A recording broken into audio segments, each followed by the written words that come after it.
Hi everyone, मैं हूं आपकी श्रद्धा दीदी एंड वेलकम टू अपना कॉलेज। आज की वीडियो में हम पढ़ने वाले हैं हैश मैप के इम्प्लीमेंटेशन के बारे में। अब इससे पहले हैश मैप होता क्या है, उसके फंक्शंस क्या क्या होते हैं, ये सब हम पढ़ चुके हैं। साथ के साथ हम हैश सेट के बारे में भी पढ़ चुके हैं। इस वीडियो में स्पेसिफिकली हम पढ़ेंगे कि हैश मैप एक्चुअली जावा के अंदर इंप्लीमेंट कैसे होता है। हैश मैप के बारे में हम बेसिक पहले ये पढ़ा था हमने कि हैश मैप एक बहुत ही अच्छा डेटा स्ट्रक्चर होता है। इसके जो फंक्शंस होते हैं, इसके जो मेथड्स होते हैं, उनकी टाइम कॉम्प्लेक्सिटी बहुत ज्यादा ऑप्टिमाइज्ड होती है। यानी big of one average cases में टाइम दे रहा है, constant time, which is really good for a data structure. अब ये एक्चुअल टाइम कॉम्प्लेक्सिटी जो इतनी बढ़िया आती है, ये एक्चुअली निकल कर कैसे आती है? क्योंकि इंटरव्यूअर्स डायरेक्टली इंटरव्यूज के अंदर आपसे ये पूछ सकते हैं कि हैश मैप इंटरनली इंप्लीमेंट कैसे होता है। ये एक एक्चुअल इंटरव्यू क्वेश्चन है जो मेरे इंटरव्यूज में आए हुए हैं। साथ के साथ कुछ इंटरव्यूअर्स आपसे इसका कोड भी लिखवा कर देख सकते हैं। इसीलिए internal implementation of hash map एक बहुत ही इंपॉर्टेंट कॉन्सेप्ट ही नहीं, एक सवाल है जब भी हम इंटरव्यूज के लिए प्रिपेयर कर रहे हैं। तो सबसे पहले बात करते हैं हैश मैप के फंक्शंस के बारे में। हैश मैप के अंदर अभी तक हमने पहला जो फंक्शन पढ़ा था वो था पुट, जिसको यूज करते हैं हैश मैप के अंदर कुछ डेटा ऐड करने के लिए। सेकंड फंक्शन जो पढ़ा था वो था गेट, जिसको यूज करते हैं हैश मैप से डेटा गेट करने के लिए, रिट्रीव करने के लिए। थर्ड फंक्शन पढ़ा था हमने कंटेन्स की, जो चेक करता है हैश मैप के अंदर क्या कोई की एग्जिस्ट करती है या नहीं करती। चौथा फंक्शन हमने पढ़ा था रिमूव, जिससे हम किसी भी की वैल्यू पेयर को रिमूव कर सकते हैं, डिलीट कर सकते हैं अपने हैश मैप से। पांचवा फंक्शन जो था वो था हमारा साइज फंक्शन, जिससे हम टोटल हैश मैप के अंदर कितने पेयर्स हैं उसको फाइंड आउट कर सकते हैं। एंड सिक्स्थ फंक्शन हमने पढ़ा था की सेट, जो सारे के सारे कीज का हमें सेट ला कर देता है हैश मैप के अंदर। अब हैश मैप का जो बेसिक स्ट्रक्चर होता है उसमें हमारे पास एक की होती है एंड एक वैल्यू होती है। एक की वैल्यू पेयर को मिलाकर हम बनाते हैं। और कीज क्या होती हैं? कीज हमारे पास सारी की सारी यूनिक वैल्यूज होती हैं। तो इस तरीके की कुछ चीजें हमने हैश मैप के बारे में ऑलरेडी पढ़ ली थी। अब इन सारे के सारे फंक्शंस को हमें इस तरीके से इंप्लीमेंट करना है कि बिग ऑफ वन टाइम में आए, यानी एवरेज जो टाइम कॉम्प्लेक्सिटी आए इन फंक्शंस के इंप्लीमेंटेशन की, वो एक कांस्टेंट टाइम कॉम्प्लेक्सिटी होनी चाहिए। सबसे पहले तो कुछ सैंपल डेटा ले लेते हैं। मान लेते हैं मेरे पास एक हैश मैप दिया हुआ है जिसमें कंट्रीज एंड उनकी पॉपुलेशन का डेटा है। तो कुछ इस तरीके से मैं अपने हैश मैप को विजुअलाइज कर सकती हूँ। मान लेते हैं पहली मेरी कंट्री है इंडिया। इंडिया की जो पॉपुलेशन है वो 190 के इक्वल है। दूसरी कंट्री दी हुई है चाइना, चाइना की पॉपुलेशन 200 के इक्वल है। तीसरी कंट्री मुझे यूएस दी हुई है जिसकी पॉपुलेशन 100 के इक्वल है। चौथी कंट्री मुझे नेपाल दी हुई है। नेपाल की मान लेते हैं पॉपुलेशन मेरे पास 5 के इक्वल है। इसके साथ साथ मुझे कनाडा दिया हुआ है। कनाडा की पॉपुलेशन कह देते हैं 50 के इक्वल है। तो इस तरीके से कंट्रीज दी हुई हैं एंड उनकी पॉपुलेशन दी हुई है। अब ये कितनी असली पॉपुलेशन है उसका मुझे आइडिया नहीं है, बिल्कुल रैंडम नंबर्स को मैंने लिया है। यहाँ पर ये जो है ये बन जाएगी मेरी की एंड ये बन जाएगी मेरी वैल्यू। यानी जो मेरे कंट्रीज के नाम है वो मेरे लिए की है एंड जो पॉपुलेशन है वो मेरे लिए वैल्यूज है। अब हो सकता है दो कंट्रीज की सेम पॉपुलेशन हो, मतलब हो सकता है यहाँ पर मैं लिख दूं बांग्लादेश एंड उसकी भी पॉपुलेशन मैं यहाँ 5 लिख दूं। तो दो कंट्रीज की सेम पॉपुलेशन हो सकती है, मतलब वैल्यू डुप्लीकेट हो सकती है, पर की हमेशा यूनिक रहती है।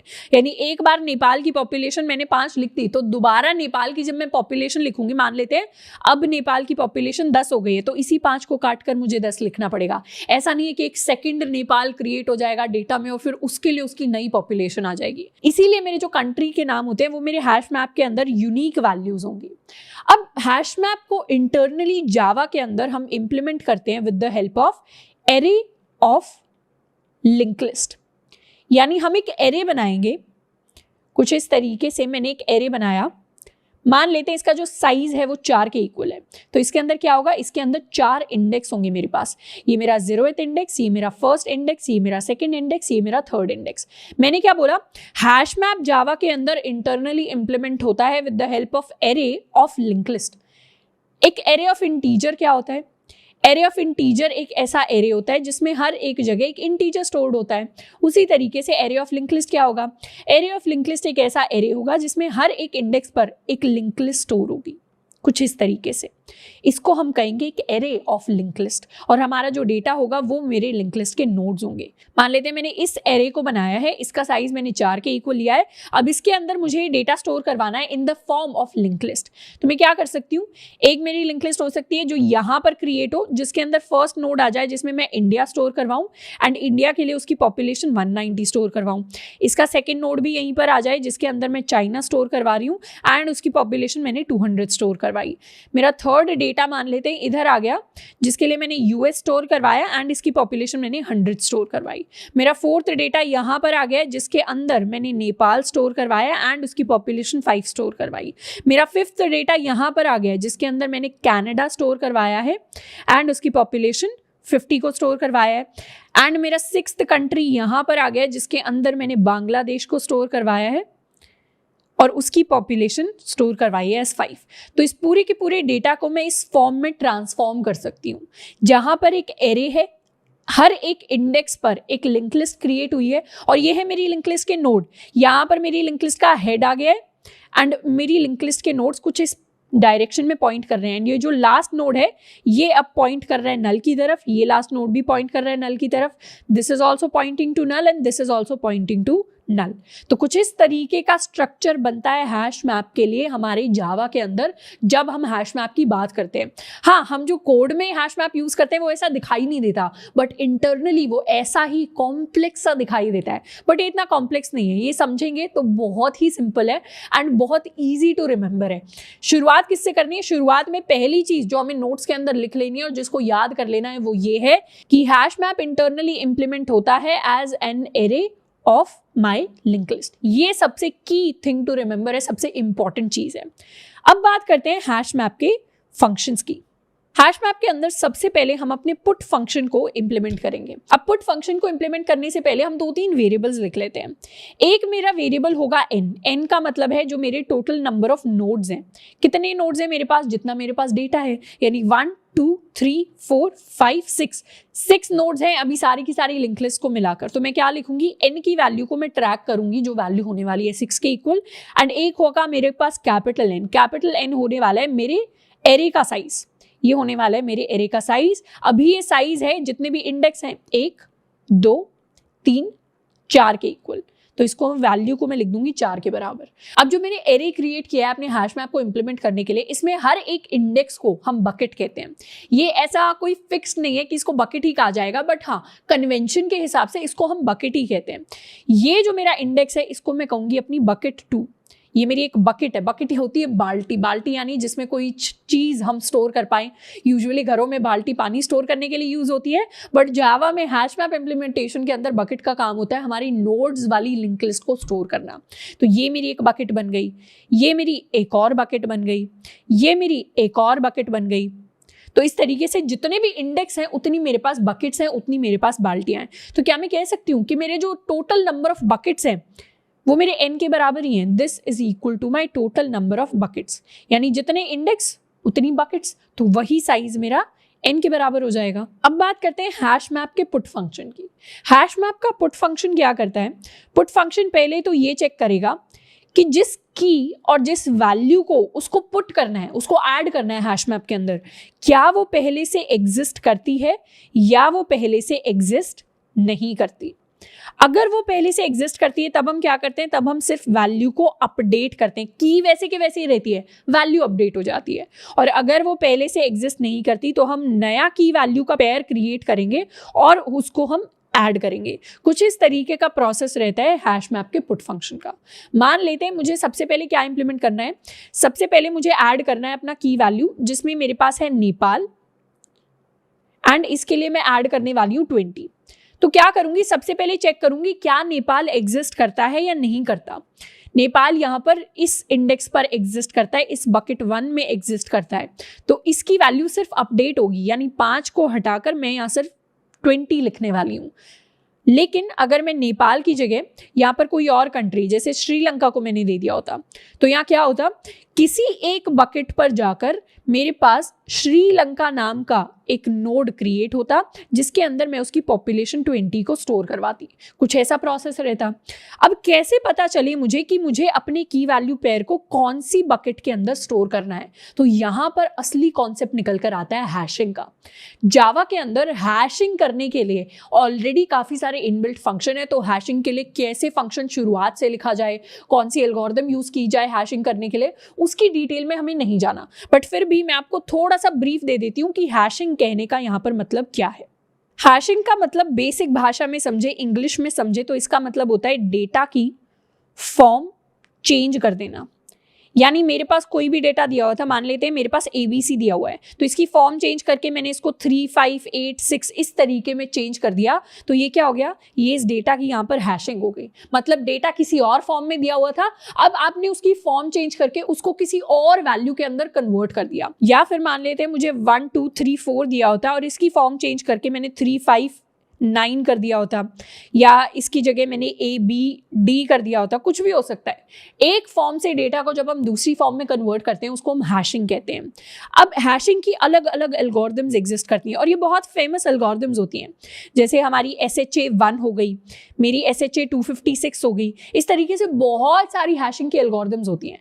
हैशिंग का जो कॉन्सेप्ट होता है, मतलब डेटा की फॉर्म को चेंज करने वाला कॉन्सेप्ट, ये पासवर्ड्स को स्टोर करने के लिए बहुत ज़्यादा यूज़ किया जाता है। यानी अगर आप फेसबुक के ऊपर अकाउंट बना रहे हैं, आप इंस्टाग्राम के ऊपर अकाउंट बना रहे हैं, आप लिंक्डइन के ऊपर अकाउंट बना रहे हैं, तो वहां पर आपने मान लेते हैं ABC पासवर्ड रखा है, पर जब उनके डेटाबेस में उस पासवर्ड को स्टोर किया जाएगा तो वो ABC नहीं स्टोर किया जाएगा, वहां पर उसकी फॉर्म चेंज हो जाएगी। हो सकता है आपका पासवर्ड ABC अब कन्वर्ट होके 1, 2, 5, %3A कुछ इस तरीके की फॉर्म ले ले। ये कैसे हुआ? ये हुआ हैशिंग की फॉर्म में। यानी ऑलरेडी कोई एल्गोरिदम लिखा हुआ था जिसने, जो क्या करता है, एक इनपुट को लेता है, उस डेटा की फॉर्म चेंज करता है, कुछ फॉर्मूले लगाकर, कुछ इक्वेशन लगाकर, और फिर उसके लिए एक नया आउटपुट मुझे रिटर्न करके दे देता है, which is my new form.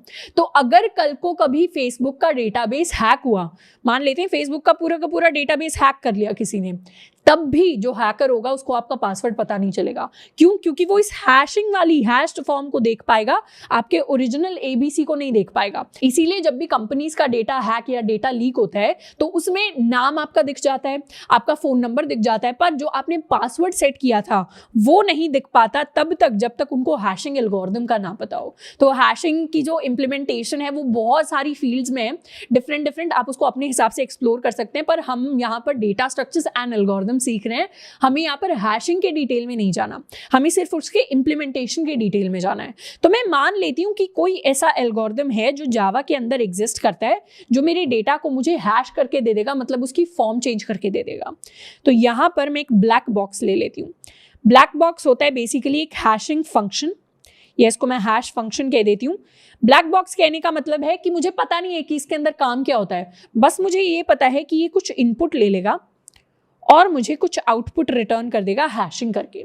तो एक हैश फंक्शन के लिए जावा के अंदर ऑलरेडी एक हैश कोड नाम का फंक्शन होता है जिसको हम डायरेक्टली इंप्लीमेंट कर सकते हैं, जो कुछ इनपुट लेता है, उस पर हैशिंग करता है और मुझे आउटपुट रिटर्न करके दे देता है। इसको हम कोड लिखते टाइम समझेंगे। अभी के लिए मानती हूँ कि ये ब्लैक बॉक्स है और मुझे नहीं पता कि इसके अंदर क्या एल्गोरिदम लिखी हुई है, क्या कोड लिखा हुआ है, बस मुझे ये पता है ये कुछ डेटा लेगा, उसकी हैशिंग करेगा और मुझे आउटपुट रिटर्न करके दे देगा। अब मेरे पास क्या है? मेरे पास एक की है। मुझे फाइंड आउट करना है क्या मेरी की पहले से मेरे हैश मैप के अंदर एग्जिस्ट करती है या फिर एग्जिस्ट नहीं करती। तो मुझे क्या निकालना है? उसके लिए ये देखना पड़ेगा कि कौन से इंडेक्स पर जाकर देखूं कि एग्जिस्ट करती है या नहीं करती। सबसे नाइव तरीका तो ये होगा, सबसे ब्रूट फोर्स तरीका, कि आप क्या करो कि एग्जिस्ट करती है या नहीं करती। सबसे पहले इस इंडेक्स पर जाकर यहाँ पर देख लिया, फिर यहाँ पर देख लिया, फिर इस इंडेक्स पर गए यहाँ पर देख लिया, फिर इस इंडेक्स पर गए यहाँ पर देख लिया, यहाँ पर देख लिया, फिर इस इंडेक्स पर गए यहाँ पर देख लिया। तो इस तरीके से सारे के सारे n नोड्स पर मैंने जाकर देखा क्या मेरी की वहां पर एग्जिस्ट करती है। उसमें टाइम कॉम्प्लेक्सिटी कितनी लगेगी? उसमें टाइम कॉम्प्लेक्सिटी मुझे लगेगी बिग ऑफ n के बराबर। क्या मैं कह सकती हूँ ये तो बहुत बुरी टाइम कॉम्प्लेक्सिटी है, मुझे तो क्या चाहिए? मुझे तो कॉन्स्टेंट चाहिए, क्योंकि मेरा हैश मैप कॉन्स्टेंट में मुझे करके देता है। तो ऑब्वियसली ये जो इंप्लीमेंटेशन है ये तो एक खराब इंप्लीमेंटेशन है। तो यहाँ पर मैं यूज करने वाली हूं अपने हैश फंक्शन का। हैश फंक्शन को मैं यूज करूंगी डायरेक्टली अपनी की देकर मैं इससे बकेट इंडेक्स निकलवाना चाहती हूं कि कौन सी बकेट पर जाकर मुझे डायरेक्टली सर्च करना चाहिए। अब हैश फंक्शन क्या करता है? हैश फंक्शन को आप आज ABC दे दो तो वो आपको सेम नंबर देगा। मान लेते हैं इसने आपको 4 दिया, अब आप कल भी इसको ABC ही पास करोगे तो सेम हैश फंक्शन आपको सेम वैल्यू रिटर्न करके देता है। यानी अंदर की एल्गोरिदम कुछ इस तरीके से लिखी होती है कि अगर इनपुट सेम होगा ना तो हर बार आउटपुट भी आपका सेम ही निकल कर आएगा। तो चाहे आपका डेटा एग्जिस्ट करता है, चाहे आपकी की एग्जिस्ट नहीं करती, आप अगर उसमें की पास करेंगे तो सेम बकेट इंडेक्स ही रिटर्न होकर आएगा।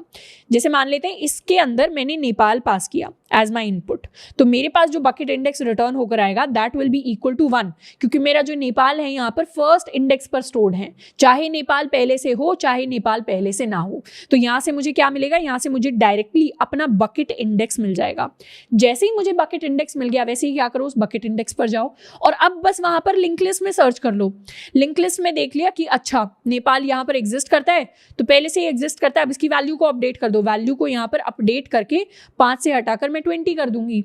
और अगर यहाँ मुझे नेपाल नहीं श्रीलंका दिया होता तो इस केस में क्या होता, श्रीलंका को मैंने पास किया एज माई इनपुट, इन सारे इनपुट्स को मैं हटा देती हूँ। मान लेते हैं यहाँ पर श्रीलंका को मैंने एज माई इनपुट पास किया, तो ये मुझे कुछ आउटपुट में इंडेक्स दे देगा। उस इंडेक्स की वैल्यू 0 से लेकर n-1 के बीच में ही होगी, ये हम इंश्योर करेंगे कोड के अंदर। तो ये जो इंडेक्स है मान लेते हैं इसने 3 दे दिया, तो अब मुझे क्या करना है, देखना है क्या कि 3 वाले बकेट इंडेक्स पर श्रीलंका स्टोर्ड है। 3 वाला बकेट इंडेक्स यहाँ पर है, यहाँ पर क्या स्टोर्ड है, यहाँ पर सिर्फ बांग्लादेश है। तो मैं क्या करूंगी, यहाँ पर तो है नहीं श्रीलंका, तो मतलब श्रीलंका को अब यहाँ पर ऐड कर दो। तो मैं एक नया नोड बनाऊंगी कुछ इस तरीके से, इस नल को हटा देंगे, एक नया नोड बनाएंगे यहाँ पर जिसके अंदर हम स्टोर करवाने वाले हैं श्रीलंका एंड उसकी पॉपुलेशन एज 20। तो मेरे पास 2 केसेस आते हैं। पहला केस है, दोनों केसेस में सबसे पहले यही करना है, अगर आपके पास एक की वैल्यू का पेयर दिया हुआ है तो की के लिए हैश फंक्शन को यूज करो, की के लिए उसका बकेट इंडेक्स निकाल लो, फिर उस बकेट इंडेक्स पर जाकर सर्च कर लो क्या वो वैल्यू एग्जिस्ट करती है। अगर एग्जिस्ट करती है तो उसको अपडेट कर दो, अगर नहीं करती तो वहां पर नया की वैल्यू पेयर ऐड कर दो, मतलब एक नई नोड बना दो उसी लिंक लिस्ट के अंदर। अब जो मुझे सर्च करने में टाइम लगेगा वो बिग ऑफ n नहीं होगा, वो होगा मेरी लिंक लिस्ट के साइज के बराबर। अब जो पुट करने में या सर्च करने में मुझे टाइम लगेगा that will B big of my link list size. जहां पहले मुझे 6 ऑपरेशंस लग रहे थे, इस लिंक लिस्ट का साइज क्या है, इसका साइज सिर्फ 1 के बराबर है। तो मुझे सिंगल ऑपरेशन में पता चल जाएगा कि क्या श्रीलंका पहले से एग्जिस्ट करता है या नहीं करता। अब लिंक लिस्ट का साइज कितना होगा, एवरेज केस में मानती हूँ, एवरेज केस यानी वो केस जिसमें मेरे n नोड्स मेरी बकेट्स के अंदर इवनली स्प्रेड है, वो मेरा एवरेज केस होगा। मैं अज्यूम करती हूँ कि मेरा हैश फंक्शन इतना अच्छा है कि वो क्या करेगा, वो हर बार बकेट इंडेक्स की वैल्यू इस तरीके से देगा कि डेटा अलग अलग बकेट्स में जाकर स्टोर हो। जब अलग अलग बकेट्स में जाकर स्टोर होगा तो मेरे पास n नोड्स n बकेट्स के अंदर डिवाइड हो जाएंगी और इस वैल्यू को मैं कहती हूँ लैम्डा। इसको हम प्रोनाउंस करते हैं एज लैम्डा BDA। ये मैथ के अंदर एक सिंबल होता है, जो स्टूडेंट्स नॉन मैथ बैकग्राउंड से आ रहे हैं इसको मैंने लैम्डा लिख दिया है। लैम्डा की वैल्यू क्या होती है कि n नोड्स को आपने n बकेट्स के अंदर डिवाइड कर दिया। मेरे जो टोटल नोड्स थे इनको मैंने इवनली अपने टोटल बकेट्स या टोटल इंडेक्स के ऊपर डिवाइड कर दिया है। तो ऑन एवरेज मेरे पास कितना साइज होगा लिंक लिस्ट का, मेरे पास जो लिंक लिस्ट साइज होगा वो इस लैम्डा वैल्यू के बराबर होगा। और हैश मैप की इंप्लीमेंटेशन कुछ इस तरीके से होती है कि लैम्डा की वैल्यू हमेशा less than equal to some constant value k के बराबर होती है, लेस देन और इक्वल टू। इसको मैं थ्रेशोल्ड वैल्यू भी कहती हूँ। ये लॉजिक लिखा होता है हमारे हैश मैप वाले फंक्शन में कि लैम्डा की वैल्यू जैसे जैसे बढ़ गई और बढ़कर कभी किसी थ्रेशोल्ड के इक्वल हो गई या उससे ज्यादा हो गई, जैसे ही लैम्डा की वैल्यू थ्रेशोल्ड से ज्यादा हो जाती है ना, हम अपनी बकेट्स को बढ़ा देते हैं, मतलब हम फिर एरे का साइज और ज्यादा बढ़ा देते हैं। इस प्रोसेस को रीहैशिंग कहते हैं, हम रीहैशिंग के बारे में भी समझेंगे, बट अभी के लिए ये समझना है कि मेरी जो लैम्डा वैल्यू है वो ऑन एन एवरेज मेरे लिंक लिस्ट के साइज के बराबर है। और लैम्डा क्या होता है, लैम्डा होता है total number of nodes divided by total number of buckets. इस लैम्डा का लॉजिक ऐसे होता है, this value is always less than equal to my some threshold value which is equal to k। अब किसी कांस्टेंट से छोटी वैल्यू है हमेशा, तो लैम्डा भी क्या रहेगा, एक कांस्टेंट ही रहेगा। तो पुट फंक्शन की जो टाइम कॉम्प्लेक्सिटी होती है वो हमारे केसेस में बिग ऑफ लैम्डा के इक्वल होती है। और बिग ऑफ लैम्डा एक कांस्टेंट वैल्यू है, तो इसको हम कह सकते हैं कि ये बिग ऑफ 1 के बराबर है, यानी कांस्टेंट टाइम कॉम्प्लेक्सिटी लेता है इन ऑल एवरेज केसेस। अब बात करते हैं एक बार रीहैशिंग के बारे में। लैम्डा की value n divided by n के बराबर होती है। अब मान लेते हैं नंबर ऑफ नोड धीरे धीरे बढ़ रहे हैं, धीरे धीरे बढ़ रहे हैं कहने का मतलब है कि मेरे पास और ज्यादा की वैल्यू पेयर्स ऐड हो रहे हैं। मान लेते हैं एक यहाँ पर ऐड हो गया, एक यहाँ पर ऐड हो गया, एक यहाँ पर ऐड हो गया। तो उस केस में क्या होगा, अगर मेरा n बढ़ते बढ़ते बढ़ते बढ़ते कभी भी इस k वैल्यू को टच कर जाता है, अभी क्या है, अभी मेरे n की वैल्यू क्या है 1 2 3 4 5 6 7, मेरे n की वैल्यू अभी 7 के बराबर है। कैपिटल n की वैल्यू क्या है, कैपिटल n की वैल्यू मेरे पास 4 के बराबर है। और मान लेते हैं मेरा कोई k थ्रेशोल्ड है जिसकी वैल्यू मेरे पास 2 के बराबर है। अब n divided by n is equal to 7 divided by 4, this value is equal to lambda. 7 divided by 4 क्या आता है, ये वैल्यू होती है 1.75 के इक्वल। अब मान लेते हैं n को मैंने एक और बढ़ा दिया, यानी यहाँ पर एक और मेरे कोई कंट्री थी, मान लेते हैं इसको पाकिस्तान ऐड हो गया विद अ पॉपुलेशन ऑफ 15, इस तरीके से एक और कंट्री ऐड हो गई है।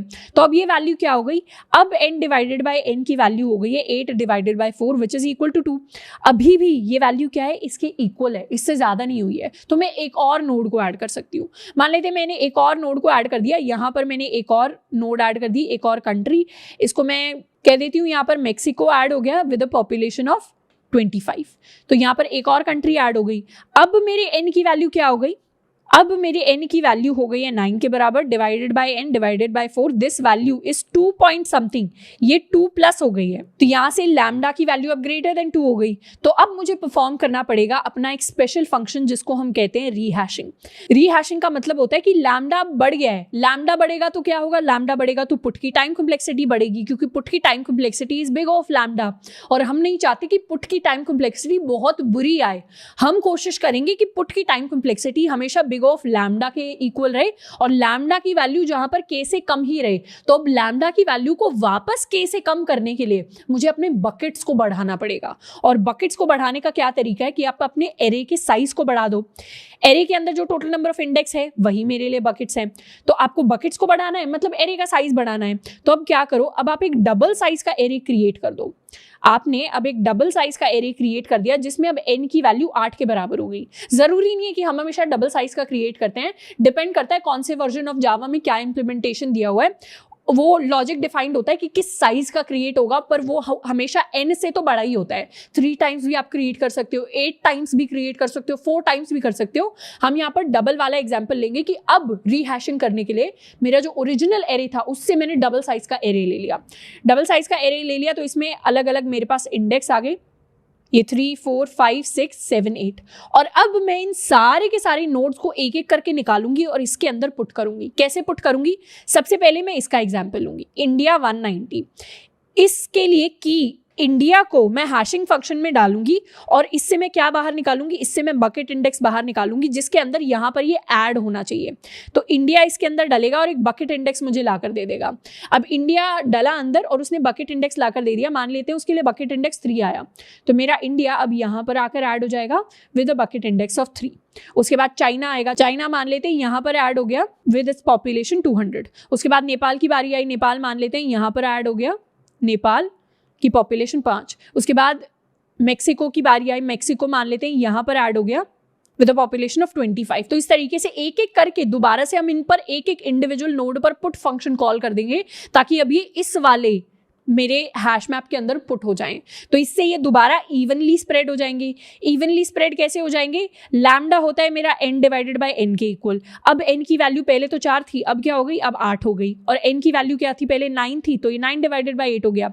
This value is 1 point something. क्या मैं कह सकती हूँ लैम्डा दोबारा less than equal to k हो गया। k क्या था, 2 था। इसको रीकैप कर लेते हैं। मेरे पास पहले n की वैल्यू थी 4 के बराबर, मतलब छोटा एरे था। अब मैंने उस एरे का साइज डबल कर दिया तो n की वैल्यू बढ़ गई। n की वैल्यू बढ़ी तो उन सेम नंबर ऑफ नोड्स के लिए 9 के लिए अब मेरी लैम्डा की वैल्यू छोटी आ गई। लैम्डा की वैल्यू छोटी मतलब पुट की टाइम कॉम्प्लेक्सिटी कम, यानी पुट ज्यादा ऑप्टिमाइज्ड हो गया। तो ये काम होता है रीहैशिंग फंक्शन का। रीहैश करना मतलब हमारे छोटे एरे को अब बड़े एरे या बड़े बकेट्स में कन्वर्ट कर देना, जिसकी वजह से पुट की टाइम कॉम्प्लेक्सिटी कांस्टेंट ही बनी रहे। अब यहाँ पर एक चीज नोट करने वाली ये है कि पहले इंडिया बकेट इंडेक्स 0 पर था, अब इंडिया बकेट इंडेक्स 3 पर आ गया।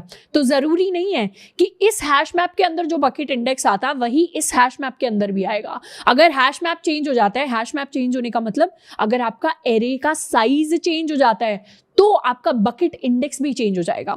बकेट हैश फंक्शन के लिए मैंने ये बोला था अगर इनपुट सेम रहता है तो आउटपुट भी सेम रहेगा, बट आउटपुट में हम क्या निकाल रहे हैं, आउटपुट में हम इंडेक्स निकाल रहे हैं। अगर पहले टोटल नंबर ऑफ इंडेक्स कम थे तो आउटपुट में हमेशा कम वैल्यू ही आनी थी। तो यहां पर तो हमेशा सेम हैश मैप के लिए हमेशा सेम वैल्यू देगा, बट अगर आपने हैश मैप अलग कर दिया तो बकेट इंडेक्स की वैल्यू भी अब डिफरेंट आएगी। पहले हो सकता है कि ये मेक्सिको और ये इंडिया अलग अलग बकेट इंडेक्स पर थे, पर अब हो सकता है कि इनकी वैल्यू इस तरीके से आए कि मेक्सिको और इंडिया दोनों के लिए बकेट इंडेक्स की वैल्यू अब 3 के बराबर हो। तो इसको हम एक बार समराइज करके पहले सिर्फ अपने पुट फंक्शन का कोड लिखने वाले हैं। मेरे पास क्या था, शुरुआत में मैंने एक एरे ऑफ लिंक लिस्ट बनाया जो कुछ ऐसा दिखेगा। उसके अंदर हर एक इंडिविजुअल इंडेक्स को हम बकेट कहते हैं। मैंने n लिया है अपनी टोटल नंबर ऑफ बकेट्स का साइज एंड n की वैल्यू है मेरी टोटल नंबर ऑफ नोड्स के इक्वल। इसके साथ साथ मैं एक हैश फंक्शन को यूज करूंगी जो एक ब्लैक बॉक्स होगा। This is my hash function. Hash function का काम है कि वो कोई की को इंटरनली लेता है और आउटपुट में रिटर्न करता है मेरे लिए मेरा बकेट इंडेक्स, और अगर हैश मैप सेम रहता है तो सेम बकेट इंडेक्स रिटर्न करेगा। डिफरेंट हो जाता है मतलब आप हैश मैप का साइज बढ़ा देंगे तो ये डिफरेंट बकेट इंडेक्स को रिटर्न करेगा। और मैं इस तरीके से काम करती हूँ कि मेरी जो लैम्डा की वैल्यू है हमेशा less than equal to some constant value k के बराबर रहे, ताकि मेरे पुट की टाइम कॉम्प्लेक्सिटी अच्छी बनी रहे। अब सबसे पहले हम पुट के लिए अपना कोड लिखने वाले हैं। मैंने क्या किया है, कोड का ऑलरेडी थोड़ा सा पार्ट लिखा हुआ है। मैंने अपनी एक क्लास बनाई है हैश मैप कोड के नाम से। इसको हम कोई भी नाम दे सकते हैं इस वाली क्लास को। ऊपर मैंने इंपोर्ट किया है java.util.all क्योंकि हम लिंक लिस्ट जैसी चीज़ों को इंप्लीमेंट करने वाले हैं। अंदर मैंने एक स्टैटिक क्लास बनाई है हैश मैप नाम से। ये एक्चुअली मेरा हैश मैप डेटा स्ट्रक्चर होने वाला है। जब मैं हैश मैप के ऑब्जेक्ट बनाऊंगी तो मैं इस क्लास के ऑब्जेक्ट्स को बनाने वाली हूँ। अब हैश मैप के अंदर मैंने एंगुलर ब्रैकेट्स लगाए हैं। ये लेस देन ग्रेटर देन वाले साइज को एंगुलर ब्रैकेट कहते हैं, जिसके अंदर मैंने k, v लिखा है। यहाँ पर k का मतलब है की, v का मतलब है वैल्यू। ये मैंने की वैल्यू पेयर को डिफाइन किया है। इसको जावा के अंदर हम जेनेरिक्स कहते हैं या फिर इसको हम पैरामीटराइज टाइप्स भी कहते हैं। ये कहने का मतलब है कि हैश मैप के अंदर की मेरी स्ट्रिंग टाइप की होगी, बूलियन टाइप की होगी, इंटीजर टाइप की होगी, मेरी लॉन्ग टाइप की हो सकती है, किसी भी टाइप की हो सकती है। मुझे की का टाइप ही नहीं पता तो सिंपली क्या लिखो, वहां पर जेनेरिक्स लिख दो। जेनेरिक्स यानी जनरल टाइप, कि हाँ कुछ तो टाइप होगा पर अभी नहीं पता, तो उसके लिए मैंने के लिख दिया है। उसके साथ साथ वैल्यू का भी कोई ना कोई टाइप तो होगा ही। वैल्यू मेरी स्ट्रिंग भी हो सकती है, वैल्यू इंटीजर भी हो सकती है, वैल्यू बूलियन भी हो सकती है, तो कुछ भी वैल्यू हो सकती है, बट उसका टाइप मुझे नहीं पता, तो उसकी जगह मैंने एक जेनेरिक वी लिख दिया है।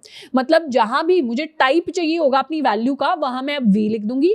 जहां मुझे अपनी की का टाइप चाहिए होगा वहां मैं अब के लिख दूंगी। तो मैंने एक प्राइवेट क्लास नोड बनाई है। इस क्लास के अंदर प्राइवेट क्लास नोड मेरे लिंक लिस्ट की नोड्स को डिफाइन कर रही है। हर लिंक लिस्ट की नोड के अंदर एक की होगी और एक वैल्यू होगी।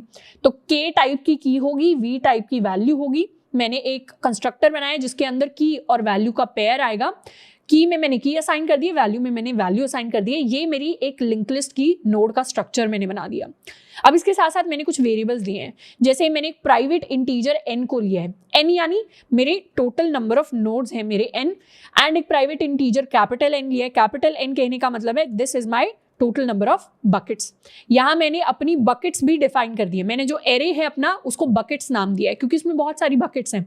अब बकेट्स मैंने एरे बनाया है जिसका टाइप है लिंक लिस्ट ऑफ नोड। जैसे मैं एक इंटीजर एरे बनाती हूँ, मान लेते हैं मैंने बनाया प्राइवेट इंटीजर ARR। इसको मैं कैसे बनाती हूँ, इसके अंदर सबसे पहले तो मैं अपना एक्सेस मॉडिफायर दिखा दूंगी। उसके बाद मैं अपने एरे का नाम लिखती हूँ। तो यहाँ पर मेरे एरे का नाम बकेट्स है। फिर मैं स्क्वायर ब्रैकेट्स लगाती हूँ तो स्क्वायर ब्रैकेट्स लगा दिए। अब जैसे मैंने अपनी इस एरे का टाइप इंटीजर दिया है, वैसे ही मेरे बकेट्स एरे का टाइप है लिंक लिस्ट ऑफ नोड, इसीलिए लिंक लिस्ट ऑफ नोड यहाँ पर लिखा हुआ है। तो मैंने अपना बकेट्स नाम का एरे बना लिया और ये एक्चुअली मेरा हैश मैप है। यही जो एरे है जिसके अंदर मैं सारे नोड्स और सारे डेटा को स्टोर करने वाली हूँ। अब ये मैंने एक एक्स्ट्रा लाइन लिखी है, सप्रेस वार्निंग्स अनचेक्ड। कुछ जावा के वर्जन ऐसे होते हैं जिसमें वार्निंग थ्रो करता है, एरर नहीं आता, सिर्फ वार्निंग आती है और वो काफी सारी लाइन्स आ जाती हैं कोड में। क्यों? क्योंकि लिंक लिस्ट के अंदर कुछ वर्जन में आपके लिए कंपलसरी होता है कि आपको लिंक लिस्ट का टाइप बताना पड़ेगा उसको जब भी आप डिफाइन कर रहे हैं। तो सिर्फ उन वार्निंग्स को हटाने के लिए आउटपुट विंडो में से मैंने इस लाइन को लिखा है। हो सकता है आपको इस लाइन को लिखने की जरूरत ना पड़े और फिर भी आपका कोड बिना वार्निंग्स के चल जाए, तो that is also completely fine.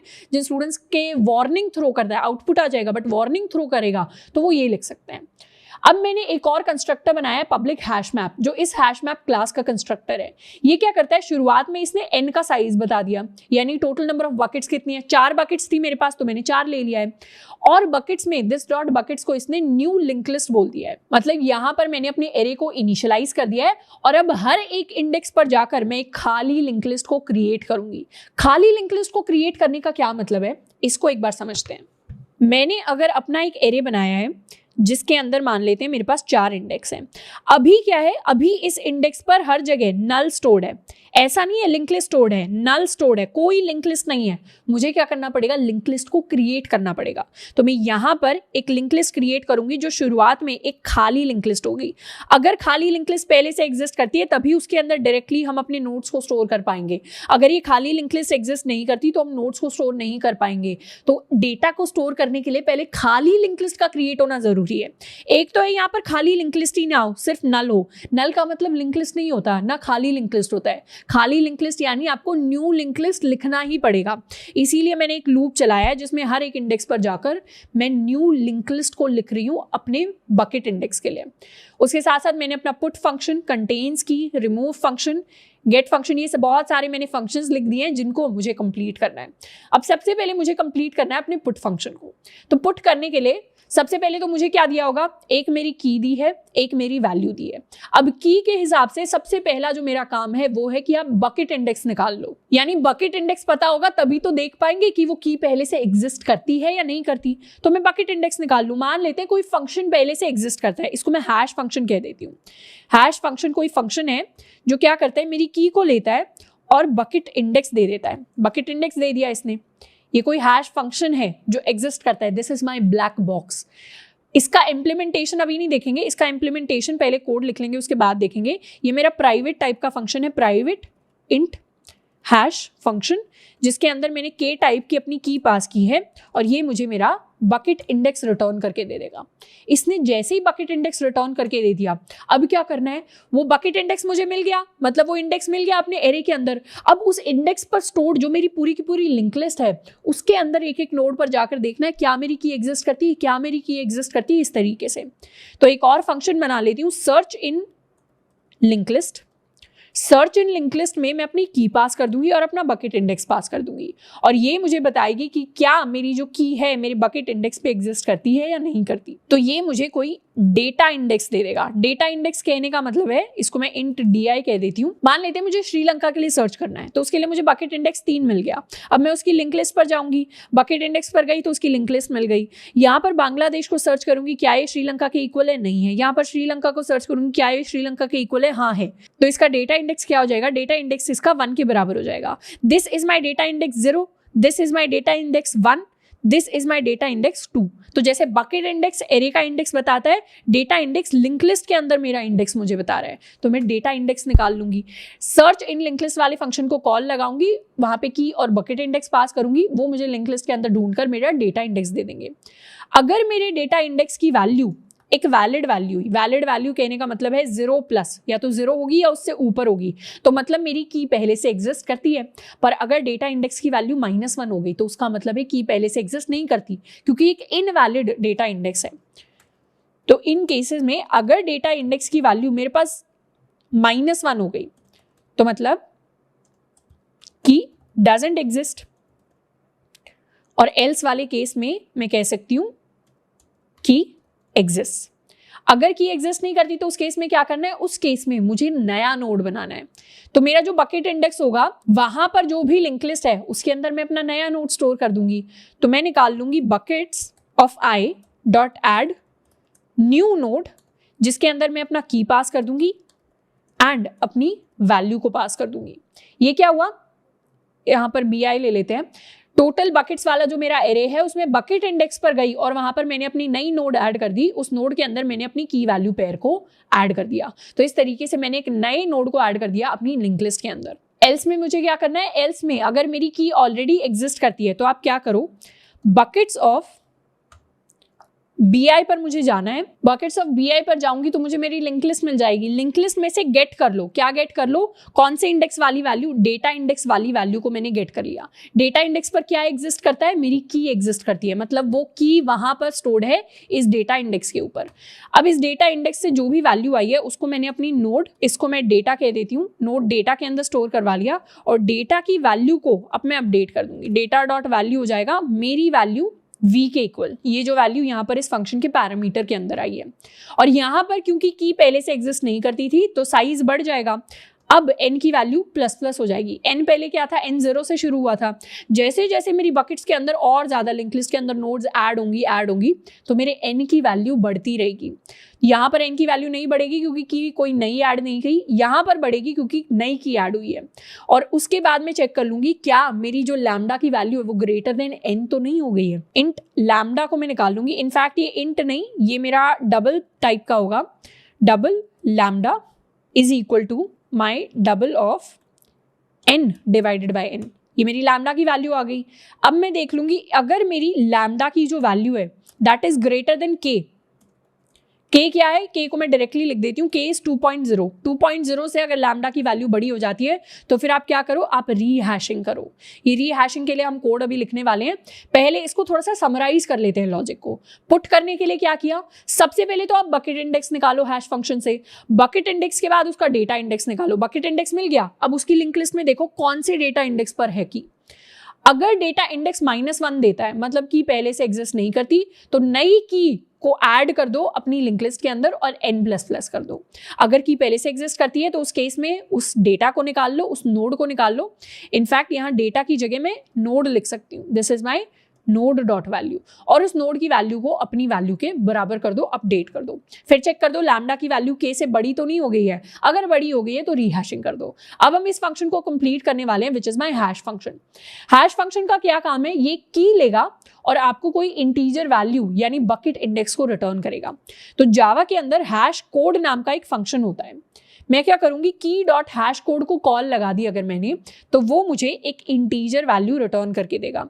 This is my bucket index. तो की डॉट हैश कोड की फॉर्म को चेंज करके एक इंटीजर वैल्यू रिटर्न करके दे देता है। पर ये हैश कोड फंक्शन कोई भी इंटीजर वैल्यू रिटर्न करके दे सकता है। मतलब ये 2 3 4 5 6 7 ये भी वैल्यू रिटर्न कर सकता है, -2 3 4 5 6 7 ये भी वैल्यू रिटर्न कर सकता है। तो इसमें पॉजिटिव वैल्यूज भी हो सकती है, नेगेटिव वैल्यूज भी हो सकती हैं। पर मेरा बकेट इंडेक्स तो एक पॉजिटिव वैल्यू होना चाहिए, तो मुझे हमेशा पॉजिटिव वैल्यूज ही चाहिए। तो अगर नेगेटिव भी होगी ना तो मैं उसको पॉजिटिव बना दूंगी। नेगेटिव को पॉजिटिव बनाने के लिए मैथ डॉट एब्सोल्यूट नाम का एक फंक्शन होता है जावा में, जिससे मुझे एब्सोल्यूट वैल्यू मिल जाती है, मतलब मॉड मिल जाता है मेरी वैल्यू का। तो यहाँ पर मैं बकेट इंडेक्स को पास कर दूंगी। तो क्या होगा, अगर पॉजिटिव होगा तो वो पॉजिटिव ही रहेगा, नेगेटिव वैल्यू थी तो वो पॉजिटिव बन जाएगी। पर यहाँ पर एक और कंस्ट्रेंट है, जो मेरा बकेट इंडेक्स है वो हमेशा क्या होना चाहिए, वो हमेशा 0 से n-1 के बीच में ही होना चाहिए। तो क्या मैं कह सकती हूँ, यहाँ मैं रिमाइंडर ले लूंगी कैपिटल N के साथ। तो हमेशा जो मेरा बकेट इंडेक्स होगा उसकी वैल्यू 0 से n-1 के बीच में ही आएगी। अगर किसी भी नंबर का 5 के साथ आप रिमाइंडर ले लो तो रिमाइंडर हमेशा 0 से 4 इन्हीं वैल्यूज के बीच में लाई करता है। अगर आप किसी नंबर का 3 के साथ रिमाइंडर ले लो तो रिमाइंडर हमेशा 0 से 2 इन्हीं वैल्यूज में इंक्लूडेड होता है। मतलब कभी भी ऐसा नहीं होगा 3 या 4 रिमाइंडर आ जाएगा 3 के साथ डिवाइड करने पे। तो ऐसे ही अगर मुझे हमेशा कोई वैल्यू 0 से n-1 के बीच में चाहिए तो मुझे रिमाइंडर ले लेना है n के साथ। ये बहुत बेसिक मैथ है जिसको हम पढ़ चुके हैं ऑलरेडी।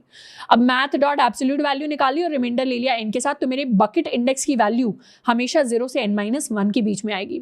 अगर बकेट इंडेक्स बड़े हो गए, मतलब एरे का साइज बढ़ गया जैसे रीहैशिंग में बढ़ता है, तो फिर मेरी वैल्यू भी बढ़ जाएगी। यहाँ पर ये मेरा हैश फंक्शन कंप्लीट हो गया जिसने रिटर्न कर दिया अपने बकेट इंडेक्स को। अब मैं सर्च करने वाली हूँ लिंक लिस्ट में। उसके लिए फंक्शन लिखते हैं private integer search in link list. Search in link list के अंदर एक तो मेरे पास मेरी की आएगी, दूसरा मेरे पास बकेट इंडेक्स आएगा। सबसे पहले तो अपनी लिंक लिस्ट निकाल लो। Link list of node, link list होने वाली है मेरे बकेट्स ऑफ bi के बराबर, यानी इस बकेट इंडेक्स पर बकेट के अंदर क्या स्टोर्ड है, ये वाली लिंक लिस्ट स्टोर्ड है। इस लिंक लिस्ट के अंदर मुझे सर्च करना है अपनी की के लिए। तो एक डेटा इंडेक्स भी ले लेते हैं, di इज इक्वल टू 0 के बराबर। एक लूप चला लूंगी for int i equal 0, i less than my link list dot size i plus plus. सारी की सारी लिंक लिस्ट में जाकर चेक कर लूंगी क्या यहाँ पर एग्जिस्ट करती है, यहाँ पर करती है। और जहां पर भी मेरे बकेट या जहां पर भी मेरे link list dot get I dot की वैल्यू हो गई मेरे की के बराबर, वहीं से मैं रिटर्न कर दूंगी अपनी आई को या अपने di को। This I is basically my data index. अगर लिंक लिस्ट डॉट गेट आई ये मुझे नोड दे देगा, नोड की अगर की मेरी की के साथ मैच कर जाती है तो उस केस में रिटर्न कर दो आई। ये आई मेरे लिए मेरा डेटा इंडेक्स ही होने वाला है। यहाँ से मैं इस अलग वेरिएबल को हटा सकती हूँ। और अगर यहाँ से रिटर्न नहीं हुई वैल्यू, मतलब मैच ही नहीं की तो लास्ट में क्या रिटर्न कर दो, लास्ट में रिटर्न कर दो -1 कि मेरी वाली ये जो की है ये एग्जिस्ट करती ही नहीं है। तो इस तरीके से मेरा search in link list function complete हो जाएगा। तो दो फंक्शंस को मैंने लिख दिया, अपना हैश फंक्शन एंड अपना search in link list function. ये दोनों फंक्शंस को मैंने अपने पुट के अंदर यूज किया है। अब एक रीहैश करने के लिए भी फंक्शन लिख लेते हैं। This is my rehash. Rehash करने वाला जो फंक्शन होगा इसको लिखेंगे प्राइवेट वॉइड रीहैश। रीहैश करने के लिए सबसे पहले तो हमारी जो करंट बकेट है उसको, उसके डेटा को कहीं पर स्टोर करवाना पड़ेगा, फिर हम अपनी नई और बड़ी बकेट को क्रिएट करेंगे। तो मैं यहाँ पर लिख लेती हूँ माई link list array, link list of node, इसको मैं कहूंगी ओल्ड बकेट। ओल्ड बकेट हो जाएगा मेरे अभी बकेट्स के इक्वल, जिसमें सारे के सारे बकेट्स को मैंने इस ओल्ड बकेट के अंदर स्टोर करवा दिया। अब इस बकेट्स को मैं अपडेट कर सकती हूँ। My buckets is equal to new link list of size n multiplied by 2। तो अब मैंने साइज को इंक्रीज कर दिया है बाई 2। अब क्या करना है, एक एक करके ओल्ड बकेट से अपने नोड को निकालना है और उसको नई बकेट के अंदर स्टोर करवाना है। तो मैं लूप चला लेती हूँ, for int i equal 0, i less than my old bucket dot length i plus plus. हर बार यहाँ से अपनी लिंक लिस्ट को निकाल लेंगे। Link list of node, link list is equal to old bucket of size of index i। अब अपनी लिंक लिस्ट पर लूप चला लेंगे, for int i equal 0, i less than my link list dot size i plus plus. In fact इसको हम j कह देते हैं। यहाँ से मेरे पास नोड आ जाएगी, node is equal to my link list dot get j के इक्वल। अब पुट फंक्शन को कॉल कर दो। पुट फंक्शन को मैं कॉल कर दूंगी अपनी की के लिए, मतलब नोड डॉट की and for my node dot value. क्या किया मैंने रीहैशिंग के लिए? रीहैशिंग के लिए पहले तो पुराने डेटा को ओल्ड बकेट के अंदर स्टोर करवा लिया। अब बकेट के अंदर एक नई और खाली बकेट बना दी है n मल्टीप्लाइड बाई 2 साइज की। यहाँ पर एक चीज हमने मिस आउट कर दी, अभी तो मैंने खाली बकेट बनाई है, वहां पर खाली लिंक लिस्ट भी तो होनी चाहिए, अभी तो वहां पर नल है। तो खाली लिंक लिस्ट क्रिएट करने के लिए int i equal 0, i less than n into 2i plus plus. हर बार अपने बकेट्स ऑफ i पर जाकर मुझे न्यू लिंक लिस्ट से इसको इनिशियलाइज करना है, नहीं तो हर बार चेक करना पड़ेगा कि लिंक लिस्ट वहां पर खाली है या भरी हुई है। अब अपनी पुरानी बकेट पर लूप चला लेना है। हर बकेट के इंडेक्स पर, हर बकेट इंडेक्स पर क्या स्टोर होगा, एक लिंक लिस्ट होगी, उस लिंक लिस्ट पर लूप चला लो। लिंक लिस्ट का एक एक नोड निकालो और उसको पुट फंक्शन के लिए कॉल कर दो। पुट फंक्शन क्या करता है, नई बकेट के अंदर ही हमेशा ऐड करता है हमारे नोड्स को। तो ये रीहैशिंग का फंक्शन कंप्लीट हो जाएगा। And this is how my put function is written in Java. इसको एक बार समराइज भी कर देती हूँ कि क्या हुआ। हमेशा की को पास करके मैं अपना बकेट इंडेक्स निकाल सकती हूँ। बकेट इंडेक्स मान लेते हैं ये आ गया। अब यहाँ पर इस एक एक लिंक लिस्ट पर जाकर चेक करूंगी क्या मेरी की एग्जिस्ट करती है। की एग्जिस्ट करती है तो उसके लिए डेटा इंडेक्स दे दो। डेटा इंडेक्स अगर वैलिड है तो उसका मतलब की एग्जिस्ट करती है, और अगर -1 है तो उसका मतलब की एग्जिस्ट नहीं करती। अगर वैलिड है तो वहां पर सिर्फ अपडेट कर दो वैल्यू को काट कर, और अगर -1 है तो उस केस में हमें नए नोड को वहां पर ऐड करना पड़ेगा। इतना सा बेसिक सा हमने फंक्शन लिखा है। और रीहैशिंग का मतलब है basically to create an array जो मेरे डबल साइज का हो। अब पुराने नोड्स को उठाकर अब इस नए वाले एरे के अंदर मुझे ऐड करना है। अब इसको हम रन करने वाले हैं। रन करने के लिए क्या करूंगी, अपने मेन फंक्शन के अंदर हैश मैप के ऑब्जेक्ट को क्रिएट करूंगी। मैं लिखूंगी हैश मैप। इसके अंदर की का टाइप मैं अलग दे सकती हूँ। की को मैं स्ट्रिंग टाइप का भी बना सकती हूँ, की को मैं चाहूँ तो इंटीजर टाइप का भी बना सकती हूँ, की को मैं लॉन्ग टाइप का भी बना सकती हूँ, कुछ भी टाइप हो सकता है मेरी की का। इसको मैं दे देती हूँ अपना स्ट्रिंग, क्योंकि मैं कंट्री स्टोर करवाने वाली हूँ, एंड उनकी पॉपुलेशन इंटीजर। इसको नाम दूंगी map is equal to new hash map. और ये जावा की जो इनबिल्ट हैश मैप है ये हम उसको यूज नहीं कर रहे हैं। हम किसको यूज कर रहे हैं, हमने जो क्लास बनाई है hash map k, v type की, हम इस क्लास को यूज करके ऑब्जेक्ट बना रहे हैं। ये हमारी इनबिल्ट क्लास नहीं है, ये हमारी वो क्लास है जिसको मैंने अभी खुद बनाया है। अब मैप के अंदर एक एक करके मैं पुट कर सकती हूँ अपनी कंट्रीज को। मान लेते हैं मैंने इंडिया को पुट किया विद अ पॉपुलेशन ऑफ 190। मैंने मैप के अंदर अब पुट किया चाइना को विद अ पॉपुलेशन ऑफ 200। अब मैंने मैप के अंदर पुट किया यूएस को विद अ पॉपुलेशन ऑफ 50। तो इस तरीके से अलग अलग कंट्रीज को मैं पुट कर सकती हूँ। अब बात करते हैं बाकी के फंक्शंस की। अब मैंने ये तो समझ लिया कि पुट फंक्शन के अंदर जो मेरी एवरेज केस टाइम कॉम्प्लेक्सिटी आती है वो बिग ऑफ लैम्डा आती है हैश मैप के अंदर, और मोस्टली जो होते हैं हमारे हैश मैप के अंदर एवरेज केस टाइम कॉम्प्लेक्सिटी ही काउंट की जाती है। इसीलिए हैश मैप के जो ऑपरेशंस होते हैं उनको कांस्टेंट टाइम का बोला जाता है, क्योंकि मोस्ट ऑफ द टाइम हमारे पास एवरेज टाइम कॉम्प्लेक्सिटी कांस्टेंट ही आती है।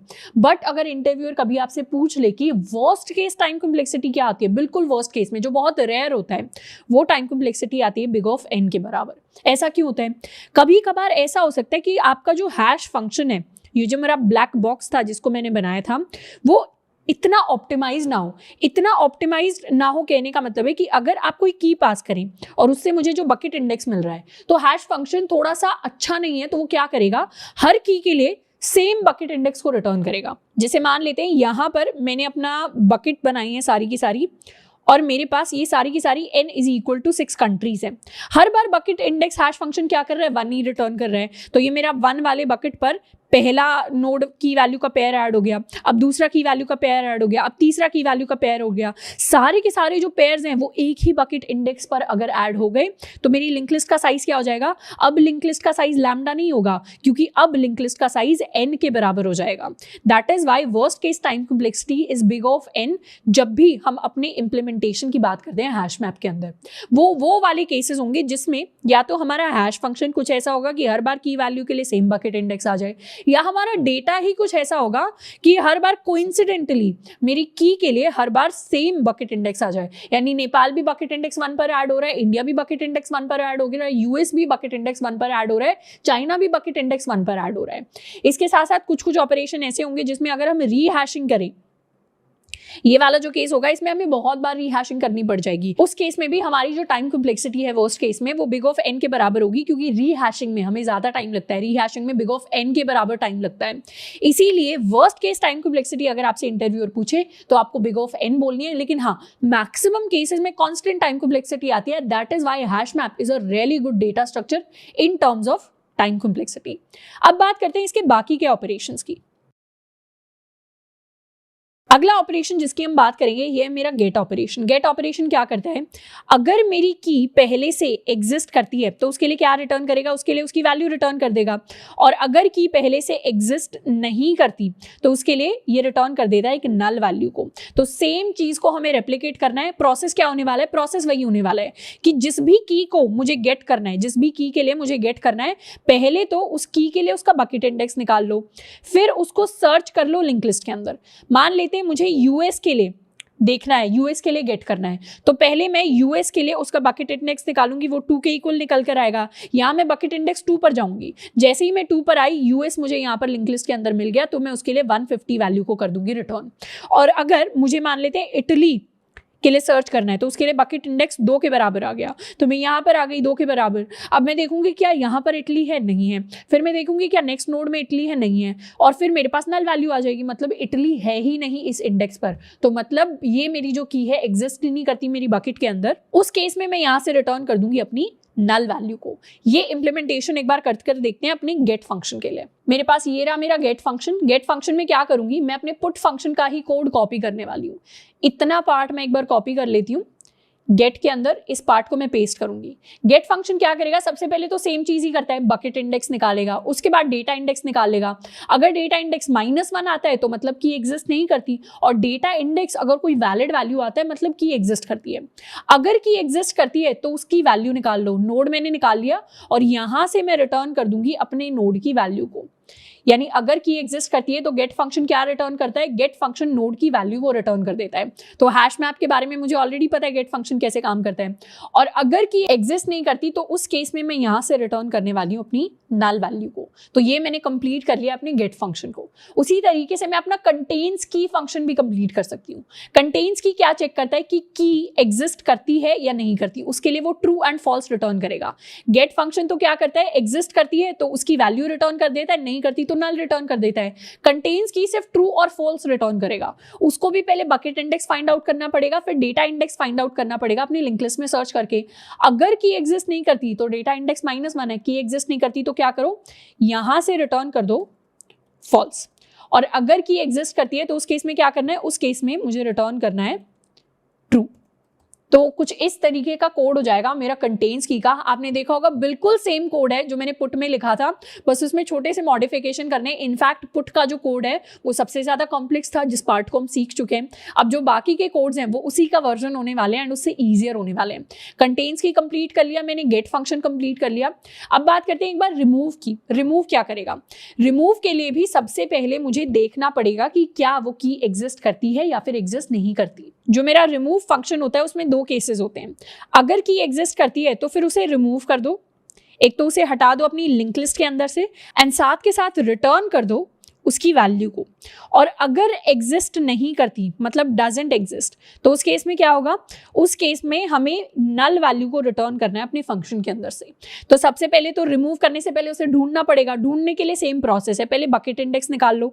जैसे अगर यहाँ पर मैंने की को पास किया एज कैनेडा को पास किया, तो उसके लिए मेरे पास बकेट इंडेक्स 2 रिटर्न होकर आ गया, तो बकेट इंडेक्स निकल गया विच इज इक्वल टू 2।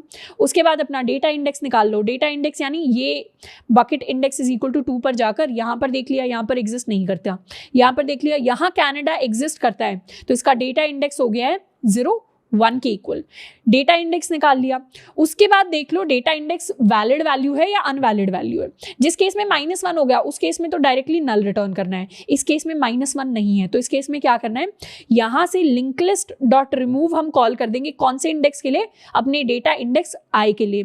तो लिंक लिस्ट यहां से इस नोड को रिमूव कर देगी और हम क्या करेंगे? इस रिमूव में स्टोर करवा लेंगे अपने नोड की वैल्यू को और रिटर्न कर देंगे डायरेक्टली अपने नोड डॉट वैल्यू को।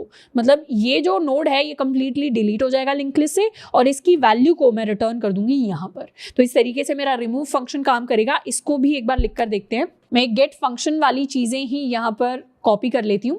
पहले मैंने बकेट इंडेक्स निकाल लिया, सेम हैश फंक्शन को कॉल करके बकेट इंडेक्स आएगा, फिर डेटा इंडेक्स निकाल लिया। अब देख लिया अगर मेरा डेटा इंडेक्स -1 है, मतलब कि एग्जिस्ट ही नहीं करती, तो रिमूव कर ही नहीं सकते, उस केस में रिटर्न करेंगे नल वैल्यू। और अगर की एग्जिस्ट करती है, एल्स वाला केस, तो उस केस में क्या करना है? पहले तो बकेट इंडेक्स पर जाएंगे अपने एरे के इंडेक्स पर और वहां से अपनी लिंक लिस्ट के इंडेक्स पर जाएंगे, dot remove my data index. मतलब इस डेटा इंडेक्स पर जो स्टोर्ड नोड है उसको मैंने रिमूव कर दिया, ये रिमूव हो जाएगा लिंक लिस्ट से और मेरी इस नोड के अंदर स्टोर हो जाएगा और मैं रिटर्न कर दूंगी अपने नोड की वैल्यू को। तो इस तरीके से बहुत ही आसानी से मेरा रिमूव फंक्शन भी कंप्लीट हो जाएगा। क्या प्रोसेस यूज किया है? वही गेट वाला प्रोसेस यूज किया है। पहले बकेट इंडेक्स निकाल लो, फिर डेटा इंडेक्स निकाल लो। इनवैलिड है तो नल रिटर्न कर दो, वैलिड है तो बकेट इंडेक्स पर जाकर वो जो पूरी लिंक लिस्ट है उससे डेटा इंडेक्स पर जाकर रिमूव कर दो नोड को। उस रिमूव्ड नोड को कहीं पर स्टोर करवा लिया और रिटर्न कर दिया अपने नोड की वैल्यू को। तो ये मेरा रिमूव फंक्शन कंप्लीट हो गया, गेट फंक्शन कंप्लीट हो गया। इज एम्प्टी फंक्शन को भी मैं देख सकती हूँ। मेरा जो पूरा हैश मैप है वो कब खाली होगा? मेरा हैश मैप तब खाली होगा जब उसके अंदर एक भी नोड नहीं है, एक भी पेयर स्टोर्ड नहीं है। तो यहां से मैं रिटर्न कर दूंगी n इज इक्वल टू 0 को। n यानी जितने नोड्स हैं, अगर एक भी नोड नहीं है तो मतलब मेरा जो पूरा हैश मैप है वो खाली है, और अगर नोड है तो हैश मैप खाली नहीं है। अब की सेट वाला फंक्शन भी कंप्लीट कर लेते हैं। ये मुझे की सेट रिटर्न करके देगा, मतलब एक एरे लिस्ट के अंदर सारी की सारी कीज को डालकर। तो पहले तो एक एरे लिस्ट क्रिएट कर लेती हूँ, एरे लिस्ट ऑफ माई के। इसको मैं कह देती हूँ की सेट या keys is equal to new array list. अब एक लूप चला लेती हूं, for int I equal 0, I less than my buckets dot length I plus plus. हर बार लूप में क्या करूंगी? अपनी लिंक लिस्ट पर जाऊंगी।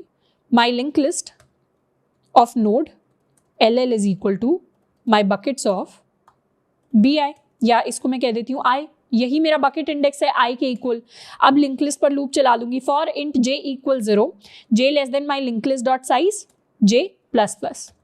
हर बार अब मुझे क्या करना है? अपनी लिंक लिस्ट से नोड निकालना है। तो node is equal to my link list dot get J। Link list के जो jth इंडेक्स पर नोड है उसको मैं निकाल लूंगी।